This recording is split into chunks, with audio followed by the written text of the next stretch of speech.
చెరసాల్లోని పెడితే వీళ్ళు ఏదో భయపడతారనుకునేటువంటి రకం. పూర్వం సామెత ఉంది, పిల్లిని 4 గోళ్ల మీద కొట్టినా తిరగబడుతుంది అనేటువంటిది. మీరు ఏకంగా తీసుకొని వచ్చి పులిని పెట్టారు 4 గోళ్ల మధ్యలో పెట్టి, మీరు బాధించాలని చెప్పి లేదా మీరు రెచ్చగొట్టాలని చెప్పి చూస్తూ ఉన్నారు.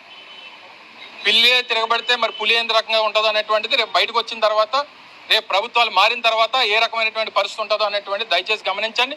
మేము ఈ మాట చెప్తున్నాం కదా అని చెప్పి రేపు ఏదో అయిపోతుందని అనుకుంటే, ఏదున్నా సరే వైఎస్ఆర్ కాంగ్రెస్ పార్టీ జగన్మోహన్ రెడ్డి గారి నాయకత్వంలో చట్టరీత్యా చట్టపరంగా అంబేద్కర్ గారి రాజ్యాంగం ప్రకారం చట్టానికి లోబడే తీసుకున్నటువంటి ప్రతి చర్య ఉంటుంది అనేటువంటి విషయాన్ని ఈ సందర్భంగా తెలియజేస్తా ఉన్నాం.